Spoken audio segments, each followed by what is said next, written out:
It's my high stakes lineup review for week 6. We're going to walk through the 1500 on DraftKings as well as their Gridiron Challenge 5K buy-in. We're starting right now.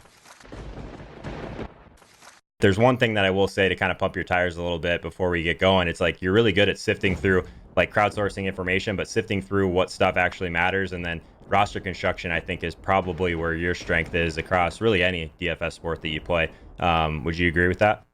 Yeah, I think my biggest attribute in DFS is roster construction. I'm really good at sifting through noise and not really getting distracted by plays that maybe shouldn't really be a focus. And I'm more of cash centric in everything. I can run GPP lineups like I've had tons of success. I just don't really enjoy it. I'd rather focus on one lineup, one optimal, go from there and call it a day.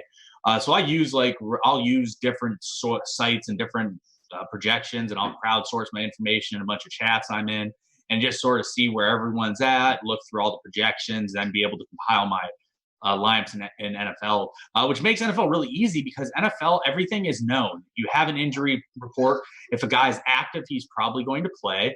If he's inactive, he's obviously not playing. You actually get that in. In other sports, you don't get that.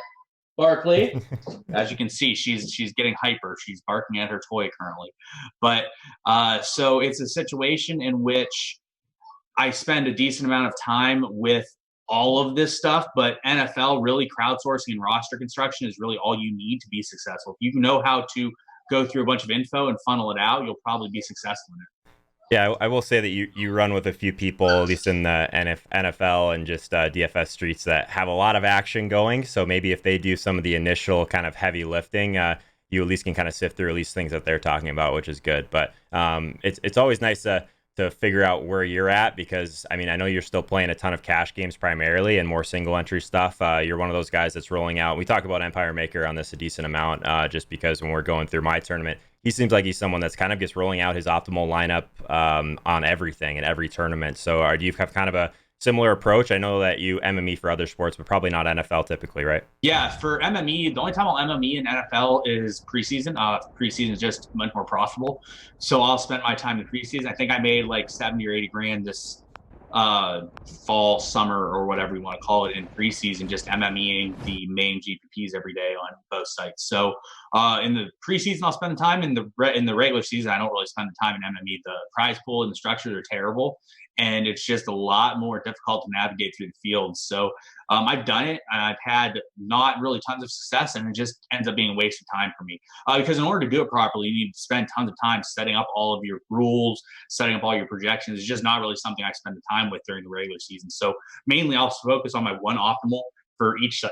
And then I play like the Thursdays, the showdown on Thursday, sometimes the Monday and Sunday night showdowns, and then the mains on each day is in the 1 p.m. only. So I spend more time doing that than focusing on anything else. Yeah, I think one thing that actually, and before we dive into everything, I think it's just fun information to go through. Just like one thing that you do in college football really well is there's so many slates for college football. I guess I didn't realize that until I started kind of monitoring what you were doing, but just juggling all these different slates just with more than one team would be pretty tough. I think your edge is probably just getting a ton of volume down in these different slates as well with what you think is the best team probably is good enough in a sport like that, and probably some of these smaller slates in NFL as well. So someone was asking about roster construction in the chat.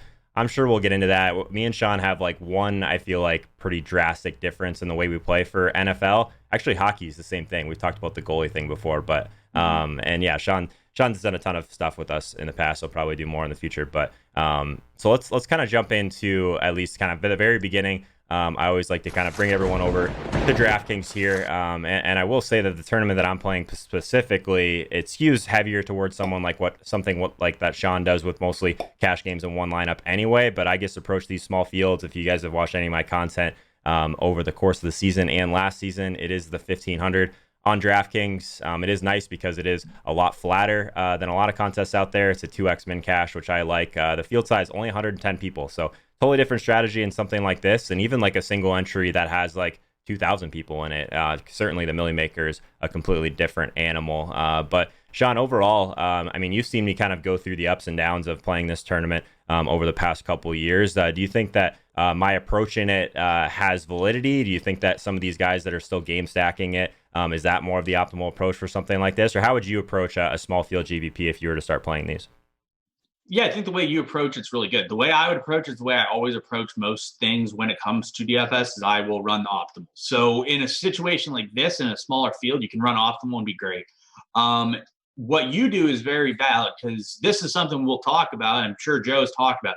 Joe plays the stud running backs almost no matter what. Mhm. So if it's a week in which the high priced receivers go off or the cheap chalky running back goes It's off, typically Joe's going over to for get me. smashed. Yeah.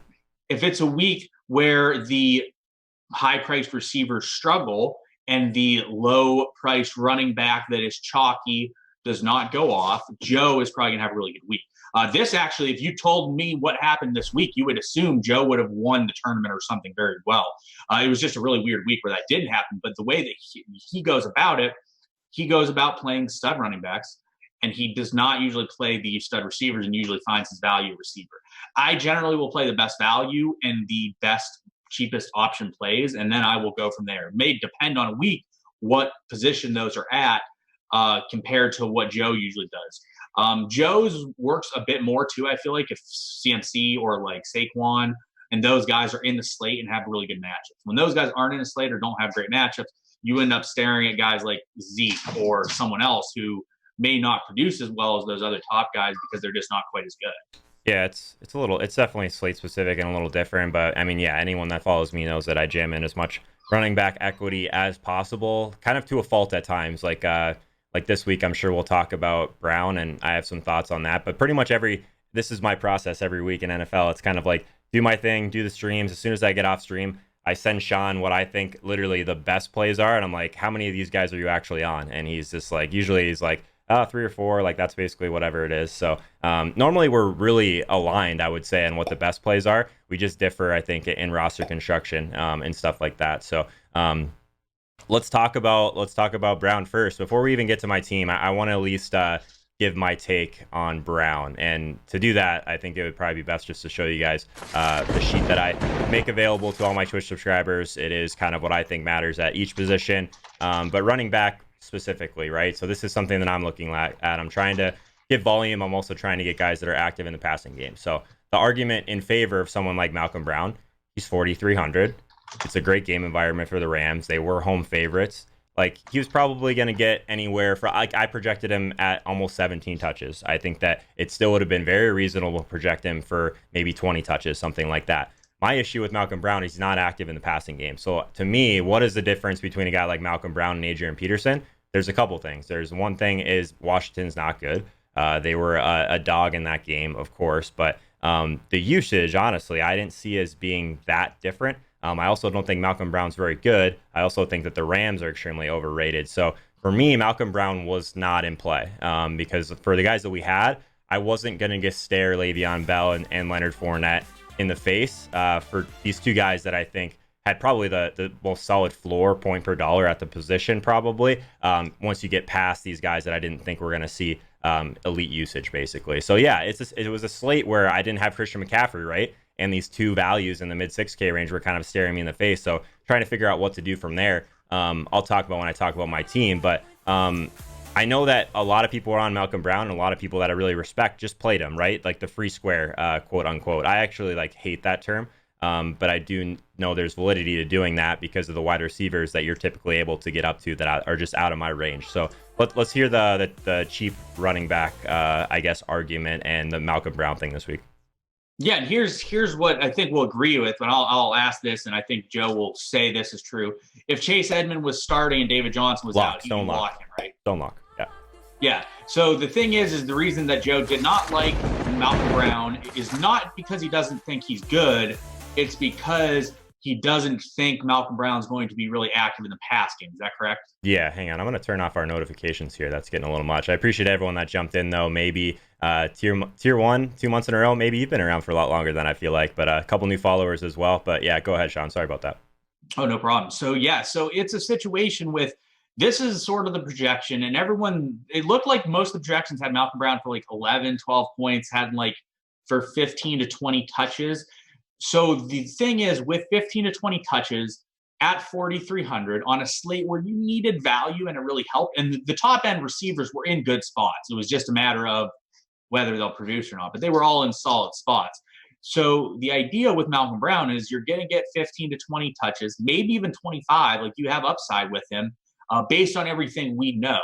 So it's a situation in which he's going to have a really great projection for what he's going to get. He's going to get similar touches from all these other guys. And we didn't have Barkley. We didn't have CMC. We didn't have these elite guys in elite spots on the slate. So if those guys were on the slate, you can make a case that opportunity cost warrants playing them instead of him. But in this slate, basically Joe talked about, we'll look at my cash line compared to his line, but we both had Bell and we both had Fournette, correct? Right. And Fournette mainly is a volume guy. Like Len is going to play heavily and he's going to get heavy touches. He's going to be involved in both pass games. Le'Veon is in the same way, which is why we played him.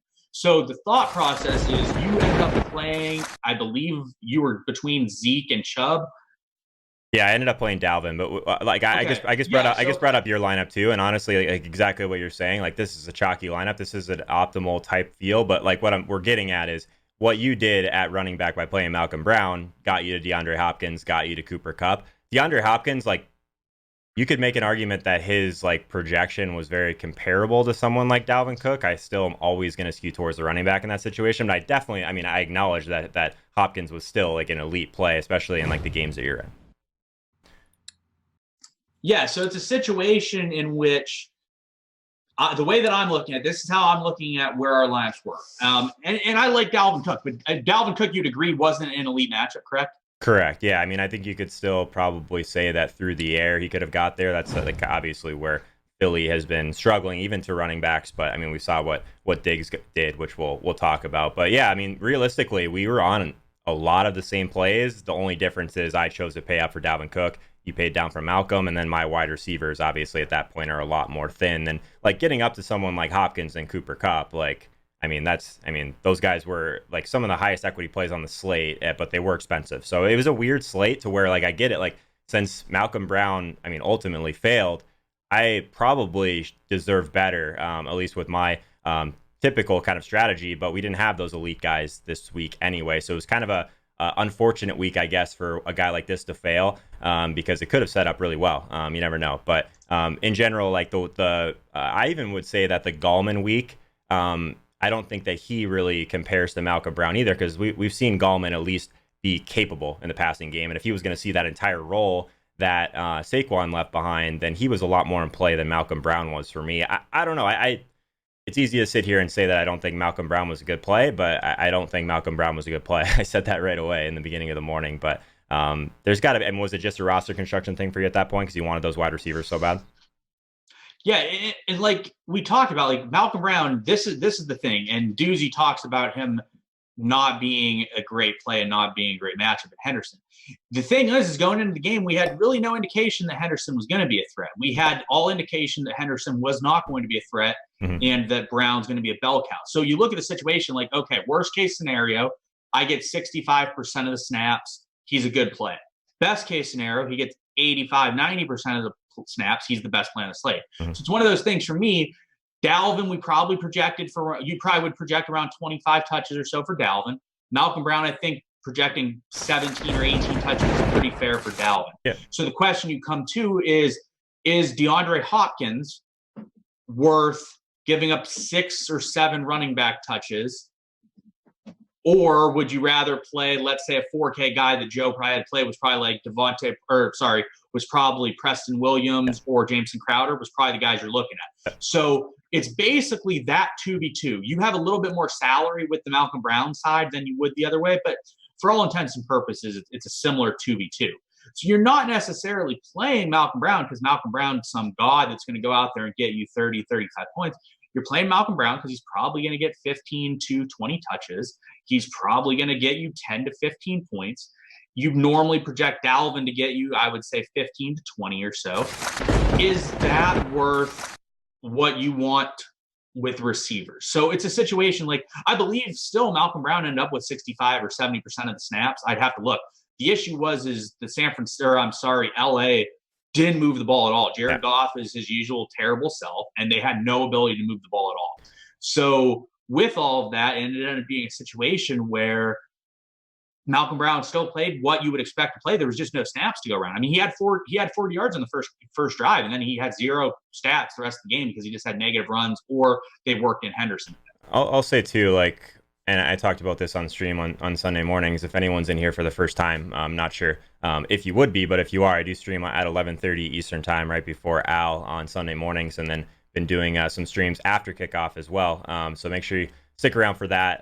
But one thing that we talked about was just how San Francisco's defense is pretty elite, and people just still don't want to talk about that probably enough. So I mean, if I was going to fade, or at least think about fading someone like Dalvin Cook because of Philly, I had to at least take like a better, a deeper look at Malcolm Brown in that spot. So I don't think we need to beat that to death. A couple other things. I want you to kind of get out some more stuff before I talk about my team. Patrick Mahomes. So I mean, you played the same running backs I did, which I'll talk about. But Patrick Mahomes naked was the other thing that stood out to me. Is that something that you do a ton of in cash games, or just kind of when it makes sense? Like, we still didn't know what exactly was going to happen with Tyreek, but I mean, it did give you like indirect access to Kelsey, who we both kind of agreed on the morning was a pretty elite play. Yeah. So what happened with Mahomes is basically the quarterbacks that I was going to play was going to be one of Mahomes, Kyler, Lamar, and Deshaun. Obviously, I picked the biggest trash can of the bunch, but in general, quarterback doesn't really matter that much in the NFL. If you look at college football, the difference between a quarterback to a bad quarterback is like 35, 40 points. In the NFL, the difference between these guys is not going to be that much because they just don't have upside of going absolutely nuclear. Lamar had 170 rush yards, and I think he ended up with like 35 DraftKings points. So it's a situation where quarterback just doesn't matter tons in that situation. But yeah, like I loved Kelsey. I liked Mahomes. I liked all those quarterbacks. I also loved Hooper. I thought the two tight end plays were Hooper or Kelsey. And then Mark Andrews as well. I preferred Hooper to Mark Andrews. Joe and I talked about it a bit. So and it's nothing against Mark Andrews. I am a volume guy. It's always been my MO. I like guys that get volume, get snaps, get targets. Andrews gets snaps, but he doesn't play the target volume. I did think there was a possibility he'd play more yesterday because of Hollywood Brown, but it's a situation where Andrews just doesn't play tons of snaps, never has, never did at Oklahoma, and he just is someone that worries me to some extent because of that.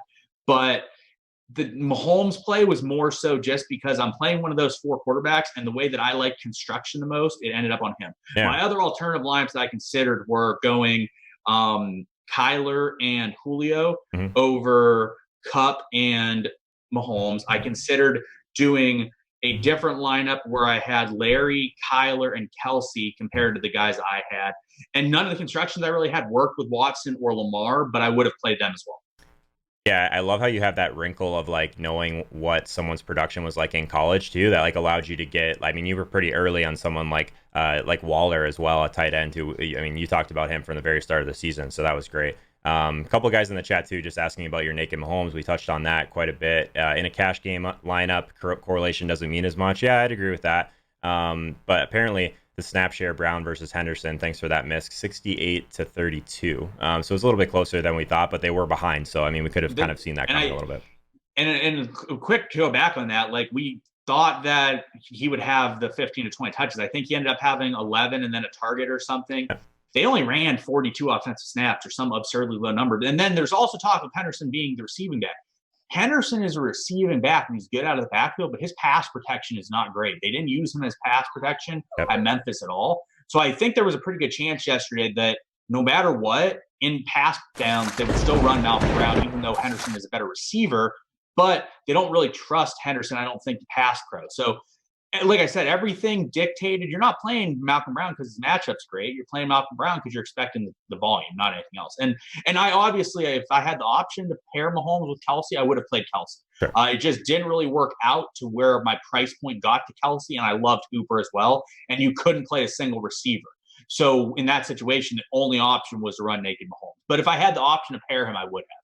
For sure, 100%. So let's talk about my lineup a little bit now. Again, 1,500 on DraftKings, small field tournament. So I opted to go a slightly different route. Like we went really similar at running back, which we've kind of beat to death, but I went the Dalvin Cook route, who I got super low on in this tournament, which was somewhat surprising to me. But at quarterback, I went with Lamar. Just love the spot for Lamar against Cincinnati. I had them projected for the most plays on the entire slate. As soon as Hollywood Brown, who both of us are big fans of, or I guess have been burned by quite a bit as well, but both of us, as soon as he was out, I thought Mark Andrews was pretty close to a lock at that price. I think that Hooper in the matchup certainly made sense. Both of those guys were totally fine. Essentially, both of these guys ended with the same. I mean, it was the same play to me. So Andrews 1 yard short of the bonus, doesn't get in the end zone.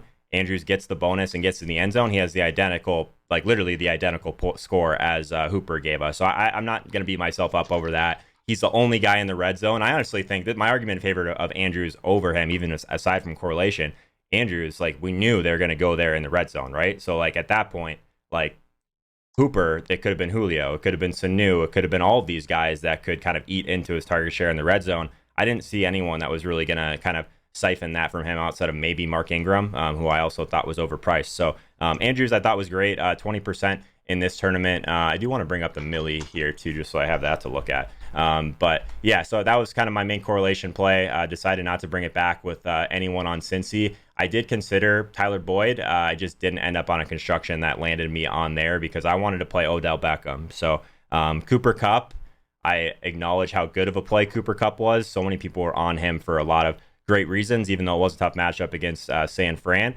But Odell, for a little bit cheaper, I'm always trying to leverage off of what I think is not even bad chalk, just chalk in general at times. So if everyone was going to play Cooper Kupp and Malcolm Brown, I wanted to find a way that would make me a little bit more different from those guys. So I went with Odell Beckham at that spot.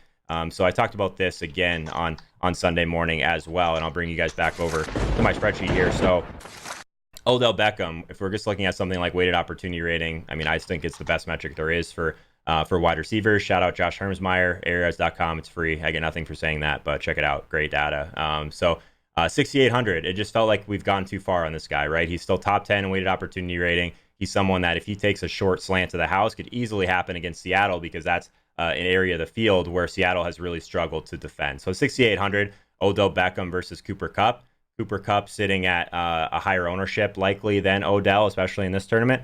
I liked Odell quite a bit. And we mentioned Chubb as well. I considered Chubb. I just didn't want to play Odell and Chubb, and I was pretty locked on to Odell at that point of the morning. So to kind of go back here, Preston Williams, I thought that he was one of the better plays at the cheaper end of things. He's someone that, again, to bring up Josh Hermsmeyer, wasn't his buy low model at 4,100. Don't love Miami, Washington, and like those plays in general, but he was a pretty big part of that offense in the red zone. Only got 2 catches, 31 yards, like was looking like he was going to give us a goose egg for a while. So maybe that wasn't great. 8% in the Millie, I believe he was pretty comparable to that. I also had Jamison Crowder for the entire day until I felt like I was around the cash line, needed to pivot at that point to Robbie Anderson. So if anyone was watching on the stream, so after kickoff, we're doing the stream where we go through, just kind of watch the games together, but also we talk through late swap opportunities. So I was trying to decide what to do with my Jamison Crowder versus Robbie Anderson. So Crowder ended up being around 20% in this. And I believe, let's check on in the cash games because you play Crowder. Crowder's 33% owned in cash. This is just a larger larger dollar double up. So I think that, I mean, point per dollar, he was one of the better wide receivers on the slate. I don't think you can really argue that. But the upside of Robbie Anderson versus a higher owned Crowder, I did make that pivot, which worked out.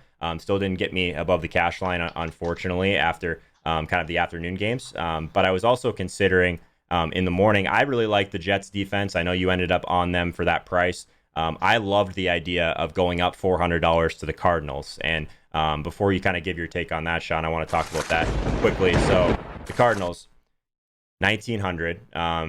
I thought that they were the far superior play to the Jets based on the fact that they still were top 7 in pressure rate. Matt Ryan has been throwing a ton of picks lately as well. I thought the game environment just for passing was a lot better. But I will say, like, the Jets, like, they ran probably as bad as they could have run, right? Because, I mean, at this point, like, you didn't think the game script was going to be in their favor. It's just the price was 1,500, made them worth the play at that point, right? Is that kind of your thought process on them? Like, they were ahead this whole game and still didn't get there. That's what sucks. Yeah, so here's the thought process on that. And I hated that play to begin with. Going into the day, I'm getting up, I'm looking through all my things. Literally, I go in every chat I'm in. So I am a very liberal person. If I say someone's a lock, like I think they're a lock. I think plays are very clearly good and bad most of the time. Mhm. And I'll say who I think is a lock, and I'll be very Most people aren't like that. I think you'd agree I'm the most like that of anyone you know. You're not scared to just tell us that this guy's a lock. No. That's for sure. You So don't I go tiptoe. into You don't all tiptoe my around plays chats. at all. You're like, this guy's in play or he's literally the worst play on the slate. It's usually not much in between. Yeah, no, there's no gray area. I just don't have gray area. So I'm sitting there. I go into every chat I'm in. Every single person is like, Jets are locked. You just play the Jets on DraftKings cash. So I was sitting there. I'm like, all right. They're like, they're going to be like 60, 70% owned, which, as you can see, they were. Yeah. But they just didn't get there, which is wild because they had the game stripped in their favor. Mm-hmm. Defense sort of blows, but it does take skill. Like, I think defense is a lot more skillful than kickers, honestly. Agreed. Like a lot. So I think what you did was fantastic because you knew the Jets were going to be chalk, and you played a slight bit more for a defense that you thought was superior. In a GPP like that, that's a fantastic way to differentiate. Because, yeah, less than 2%, but like you're talking about like the ownership in cash for the Jets, I'll just find a team quickly. They're over 50% in this tournament as well.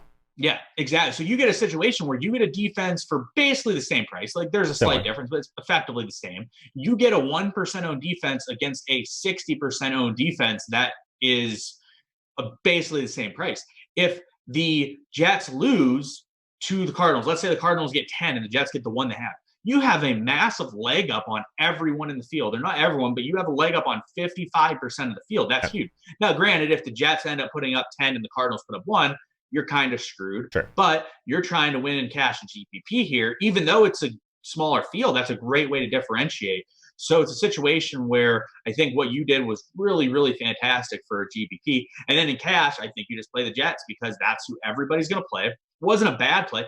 The only time you make a fade of a mass chalk player is if it's a terrible play in cash, which the Jets in cash wasn't a terrible play. So you play them because you don't want to sit there and watch them get smashed, and you look at 70% of the field just ended your day because of a defense. So in GPP's brilliant move you made. In cash, you just play the Jets and just do whatever they get and move on. Could someone go backwards and clip that where Sean said I made a good play and call me brilliant? Because it'll probably be the last time he ever says that. But I do appreciate it. I was happy, like super happy with that. I think that anytime, like, just think about how people are reacting, right? Like everyone's talking about the Jets and like how they're so cheap. Everyone's just scrolling down. It just makes everything work they want to do in their lineup. But then they're just ignoring this team that's like 400 more that like is an arguably a better game environment for passing.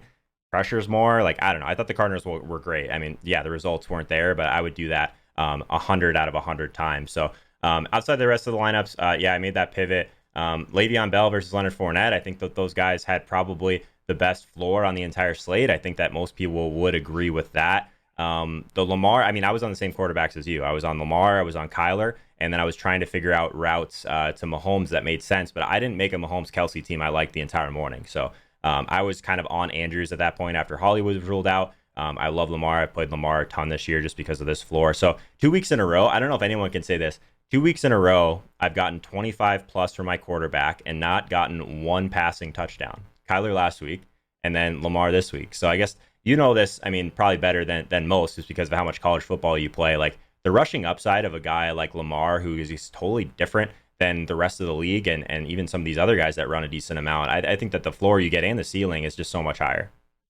Yeah, so the thing is, especially like in college, college offsets a bit too. In NFL, touchdown variance is so important. If you lose touchdown variance, you just lose. Like look through Joe's lineup here, right? How many points were you off the cash line, Joe? Let's see, probably about 10. Yeah, so we have about 10 points or so off the cash line, give or take. Yeah, little 12, bit, like 12 right points, 12 points right or so 10. from the cash line. Yeah. Yeah, so you're sitting here. Let's look at this lineup, right?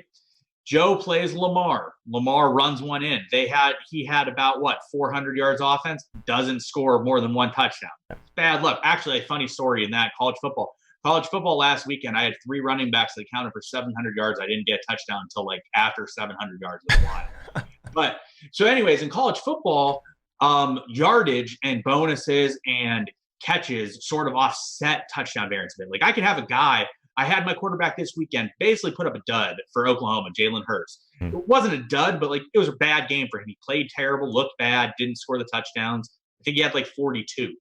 If you lose touchdown variance in the NFL, you're going to get killed. So like Lamar had 300 yards or 400 yards and you get one touchdown. That's unlucky. Dalvin, Minnesota puts up 38 points. Dalvin has one touchdown, basically no yards, no receptions. Yeah. That's bad variance.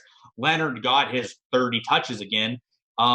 Again, bad variance. Obviously, Robbie had that bomb, so that was helpful. ODB, 100 yards, no touchdown. Mm-hmm. Mark Andrews, 6 for 99, misses the bonus by a yard, can't get the Awesome. touchdown. Good Bad stuff. variance. Le'Veon, they played from ahead, which effectively killed him because he's more valuable catching all the balls.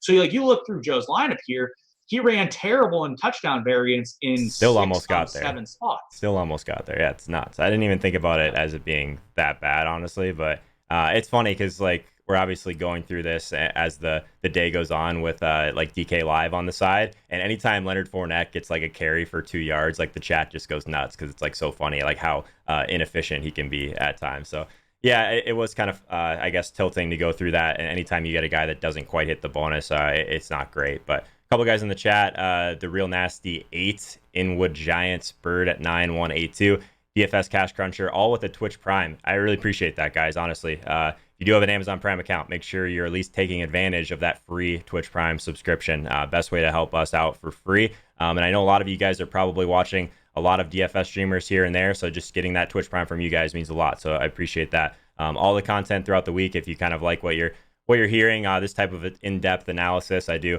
a ton of work. Majority of my content is on YouTube these days, so make sure you go over there and throw me the sub. If you haven't already, hit that notification bell so that you make sure you don't miss any of those videos throughout the week. That's where the Fantasy Footballers DFS podcast is posted in video form, and then a bunch of stuff does go on Instagram as well, so throw me the follow over there. I know a lot of people are just scrolling through Instagram these days, so trying to prioritize that. Maybe we'll get Sean on one of those platforms to do some college football stuff. I know I would like that. But let's kind of piece our way through the rest of the slate. Obviously, my team didn't quite get there. Let's talk about a good friend of both of ours that took down this contest. He actually took down 2 seats in the live final in Miami last night with a similar team. Also got 4 seats in King of the Beach. Our boy Chris Neville just won everything yesterday with a double tight end approach, which is not something I ever recommend, but this was the slate to do it. Obviously, it worked out for the people that played Andrews and Hooper or Kittle and Hooper. So talk a little bit about our boy Nevs here. He went with a little bit more of a game stack. Yeah, he basically stacked Atlanta. I mean, he, to be fair, even ran terrible. That game didn't get to overtime because he had a good situation with Atlanta. To me, it feels like a bit too much Atlanta. I mean, you have to get way too many touchdowns out of this to get a situation in which you are going to win a GPP. Right. So I wouldn't recommend doing something this heavy. If you took out Devontae, I think it's okay. But when you add in Devontae, you probably need 6 or 7 touchdowns to really compete in GPP, even a smaller field one. Luckily, however, that worked out well for him yesterday. Devontae caught 2 touchdowns. So you have 4 touchdowns, and his 3 guys got 3 of them for Atlanta, and he just ran bad with Julio, but he still got a bonus. So it was a situation in which it really helped him propel him to the top. Everyone else he had pretty much makes sense. Every play he has makes a ton of sense.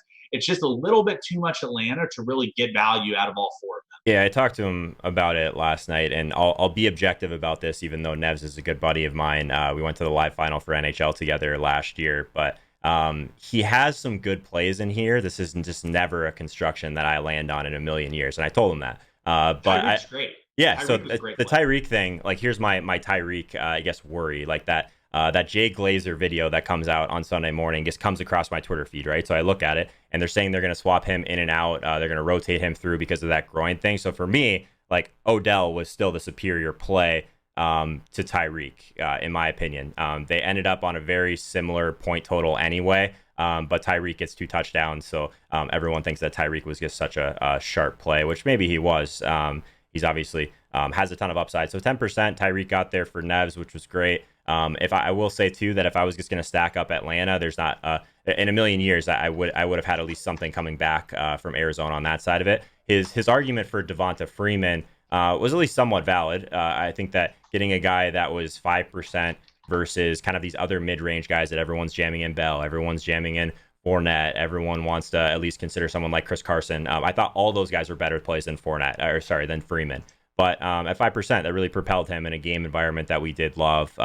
We know the Cardinals will give up a ton on the ground, basically everywhere. So he really wanted to, I mean, similar to you, Sean, he really wanted to get to Julio and another higher price wide receiver. Robbie Anderson was someone that he told me the entire week he was playing with Darnold, which I guess was sharp by him. Two tight ends just really worked out. Obviously, when Hooper started going nuts, he really started vaulting up the leaderboard. He didn't want to play one of those really cheap defenses. He also said that from the beginning. So going to a team like the 49ers, getting them, I mean, I do think they're really talented. On the road, not something I would do as a dog, not something I would do even at that price, but 6.4% for a talented defense, it's pretty good there. So shout out Nevs, congrats on like just an insane run for live finals, all of that. I'm sure you'll have something crazy for us in the final as well. So shout out Nevs. I do want to kind of talk a little bit about running back specifically, Sean. So just moving over back to my spreadsheet, I mentioned Le'Veon Bell, Leonard Fournette were pretty much locks for me. Zeke was someone I wasn't really considering. Obviously, he just kind of puts it down my throat, which was not great. Finally gets those touches we've been waiting for, gets in the end zone, all of that. I thought Dalvin Cook was a better play by a pretty significant margin. But at some point, maybe it had gone a little bit too far on Zeke. Chubb was an interesting one. I honestly think that Chubb was one of the best tournament plays on the board because his price was in this range where people were just going to play Bell and Fournette. You could project him for a very similar amount of touches. Against Seattle, again, I think that there was a lot of things that made sense about Chubb. I actually think that I should have given Chris Carson a little bit more look because he has been so much more active in the passing game this year. So those were kind of my big regrets. I'll throw in David Johnson as well. Anytime we get a guy against Atlanta, we know catch his passes. I get it, the injury, all of that, but as soon as he had a full practice on Friday, I wish I would have went back and looked at David Johnson a little harder than I did. But what was your overall thoughts between guys like Chubb, Zeke, and like Chris Carson? I've never played Chris Carson, but I think at some point I need to kind of take a second look at guys like that. Yeah, I mean, I hate Chris Carson. I hate Zeke. I hate most of these guys I'm talking about. So Yeah. it helps. But yeah, one of the best ways to do things like this is you look at Le'Veon, you look at Fournette. Anyone else in their price range probably is not going to be played because in order to play them, you're going to play three. So it's a guy where if, like, let's say you look at Carson or you look at Chubb, most people are playing Bell and Fournette first. So in order to play Chubb, they have to play all three, which is going to suppress his ownership a bit.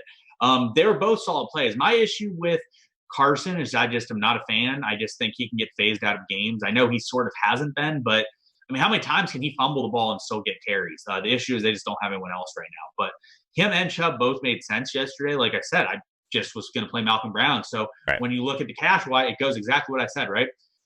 Le'Veon Bell and Fournette were pretty much locked for me playing Malcolm Brown. I'm not playing any other running backs. That's just where I'm going. If I was, it probably would have been Dalvin. So I probably wouldn't have been playing those guys. Fair enough. Shout out Doozy in the chat. He's been running pretty pure in some showdown stuff as well. Had a big hit over the week. Said that he played Broncos D still bubbled. I thought Broncos D was a really great play if you didn't want to go all the way down. I talked about them on the stream as well as a team that as a home favorite for that cheap, like totally get the Denver play for sure, especially against Mark Mariota, who's going to take a ton of sacks. So shout out Doozy in the chat. So Sean, the other reason that I brought you on, I want to talk about this gridiron contest on DraftKings. So it is a $5,300 buy-in. But it covers the span of 5 weeks. It's an interesting format. So basically what it does is I'm going to scroll down here and show you guys. So this is the 5-week prize pool. So whoever has the most points after 5 weeks, this is the prize pool. It's only 100 people. So it's essentially a contest for small field GPPs at high stakes. So I saw this and I knew I had to play it. Shout out Jeff El Jefe, who could basically force me to. But this is what it is for each week. There's still a contest, pays out 7% of the field or whatever, but at least there's some upside week to week as well. But the cool thing about this is obviously it's 5 weeks, but for first place, you get 100 points. For last place, you get 1 point. And then we're basically looking at your total points over the course of that 5-week span. It's a really cool format that probably you need to have some consistency to really take it down. Shout out again to our boy Nevs, who took this down as well as probably most of the higher stakes tournaments. But I will say that this is going to have a little bit of a different strategy than just a GPP. I kept, so I mentioned that I swapped from Crowder to Robbie Anderson in the 1500. I stayed with Crowder in this contest specifically because I thought he had a higher floor. And I do think that he was the better kind of safer play for sure in something like this. So if you were to play something like this, Sean, what would your general approach be? Would you skew towards more of an optimal team? And how would things change, I guess, too? So in general, like I finished, I believe 50, no, I think 48th or something like that. So I'm middle of the pack, which is fine. I just want to stay in the top half. But talk a little bit about how you would approach this. Yeah, so they actually are running one of these for college football right Oh, now too. I'm sweet. in third after 4 weeks of 7.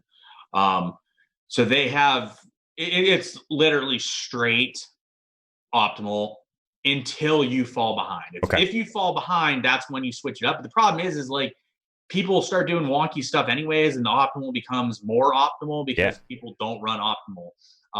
And that's what happens in live finals. Live finals, basically, what happens is people go so far away from optimal that optimal becomes more optimal. So it's kind of a weird thing. I think what you do in general is not a bad approach, anyways, but Okay. the more optimal you can be in this, the better. You basically want to put yourself in a position where in the last week you're competing for The big prize. the title. So basically they have one in college football. I'm third. I'm down like 1.5 points or something at first. And then Is there's it a big five? Is it gap. 5 weeks as well for college football? There's a 7. So 7 weeks. college football, it's 7. I actually had like a 10-point gap on like fifth. So college football, it's 25 people, and they're paying top 5. And what happens is that the top 5 are about fifth is 65 and a half points. First is 74. Okay. Before this week, I think this week shook it up a little bit. There was some big gaps, but before this week, there was like a 10-point gap from my spot. I think I was in third. There was like a 10-point gap from me to like fifth. So the more weeks there are, the more optimal it becomes because you're going to start weeding out people that aren't as good. If you're not as good, you're going to have a dud week. Like I think in 4 weeks, I finished ninth. That's my worst finish out of 25. Mm-hmm. So the worse you are and the more unoptimal you are, it's going to mean that you're going to have some terrible weeks. So if you have a terrible week, it's really difficult to make it up. As long as you keep putting in like top 25 performances or so, you're going to find yourself in a position to win. If not win, be really solid. Like if you look at this, it's paying top 17. If you come top 25 every week, going into week um going into week 5, you're going to be probably in the top 8 or so Mm-hmm. with a chance to win. And as long as you don't completely have an awful week, you're going to probably at least cash. So the key is just to sort of survive in advance Yep. and not put up duds. You can't put up a dud. Yeah, because again, another part that made this tournament great is obviously it's supposed to fill at 100. A little bit of overlay there, 93 people in this. That's nice. But so yeah, I finished 48th. Again, shout out Nevs at the top. Our boy CSU Ram is in 4th. So great start for those guys. Shout out both of those guys. I will say that like at this point though, like some of these guys that had really tough starts, like they're gonna have to do some pretty weird stuff to make their way back as well.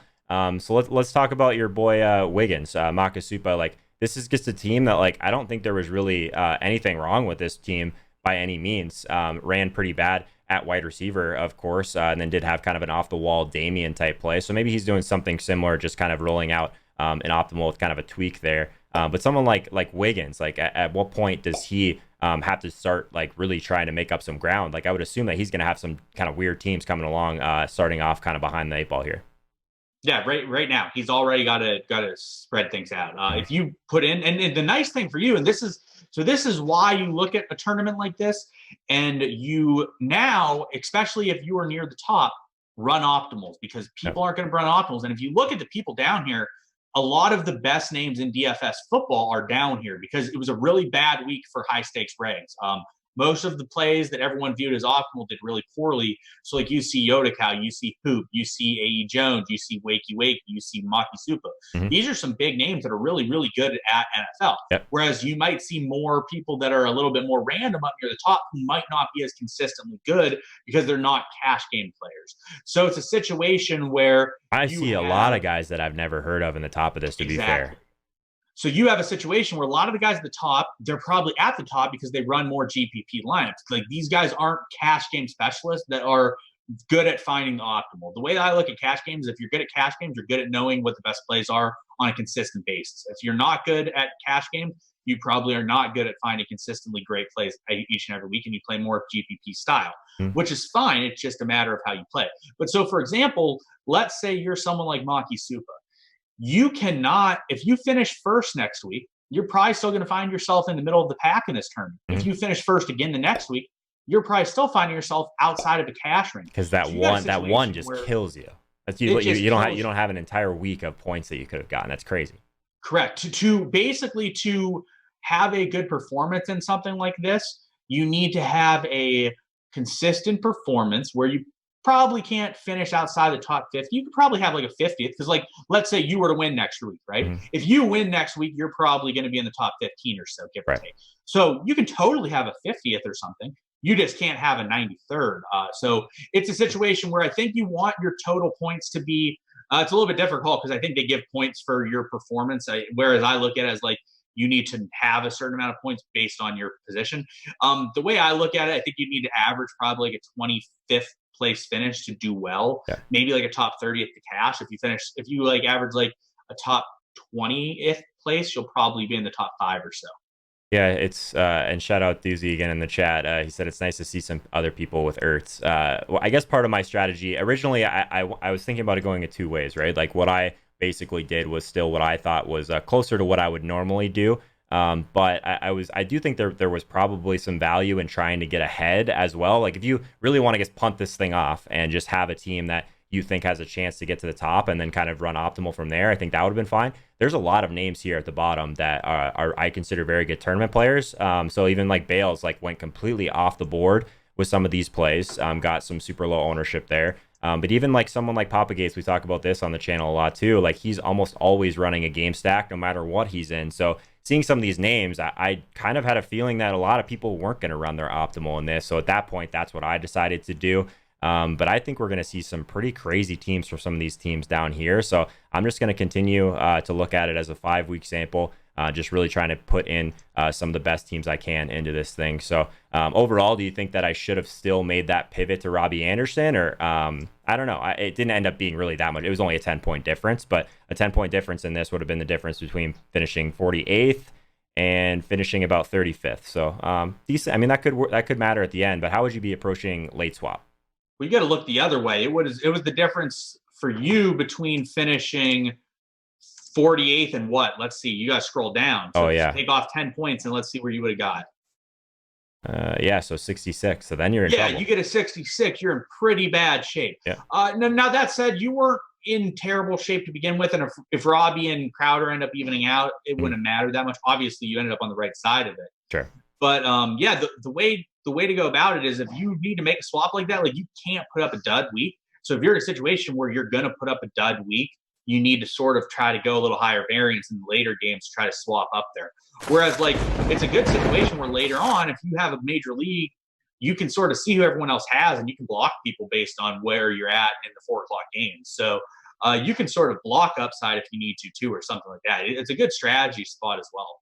And it's going to be interesting to see how this progresses. I'm excited to kind of go through this because I think that as it goes, it's going to be even more interesting to look at that tournament. I more or less wanted to spend a little bit more time on some roster construction and stuff with you today, kind of go through the slate because I do think it was an interesting one, even though it wasn't one where I've cashed. Like I'm still looking at this as a 20-week sample, right? So I'm just above even in the 1500 this year. 6 weeks into the season without a big hit feels like a win for sure. So at that point, I'm just kind of surviving. Yeah, Sean, we might have to keep bringing you back for this, at least for kind of your gridiron contest analysis along, just because I think that we're going to kind of have to work through that week by week. So if you guys enjoyed having Sean on here, definitely let me know. Follow him on Twitter. He's at PSU Fans 2. Thanks to all the new subs. Hopefully you guys will be back. I'll be doing a live show on Friday and then the show on Sunday mornings per usual, 11:30 Eastern time. And then the odd week, the last 2 weeks we've done one after kickoff. Kind of just depends on if I end up going to the Vikings game or not, typically. But Sean, thanks for coming on, man. This is a lot of fun. Keep going through these slates with you. You can kind of feel free to get meaner to me as we go as well. I know you kind of think I'm a donk sometimes with some things I do, so it's all good. Yeah, sounds good. No, I to be honest, I would play the gridiron contest if I got the email. So big kudos to my DraftKings rep for actually not sending the email. He's actually out. What is that all about? This week. But I would probably be down pretty terrible because I think I put up quite a bit less points than you. So I would be pretty much dead right now. So big kudos to him for not letting me know about that contest. Good stuff. Well, appreciate everyone. I like having Sean's kind of wrinkle on this show. So maybe we'll keep this rolling and then you guys can just roll right into college football with Sean next year. I think that's definitely kind of the optimal way to go about things. So good talk, guys. We'll see you out there. you want to learn more about how to become a profitable daily fantasy sports player and better, start now by hitting the subscribe icon in the bottom right hand corner so you don't miss anything. Have a ton of free DFS courses for other sports as well, so check one of those out now. Thank you so much for watching, and I'll see you guys next time.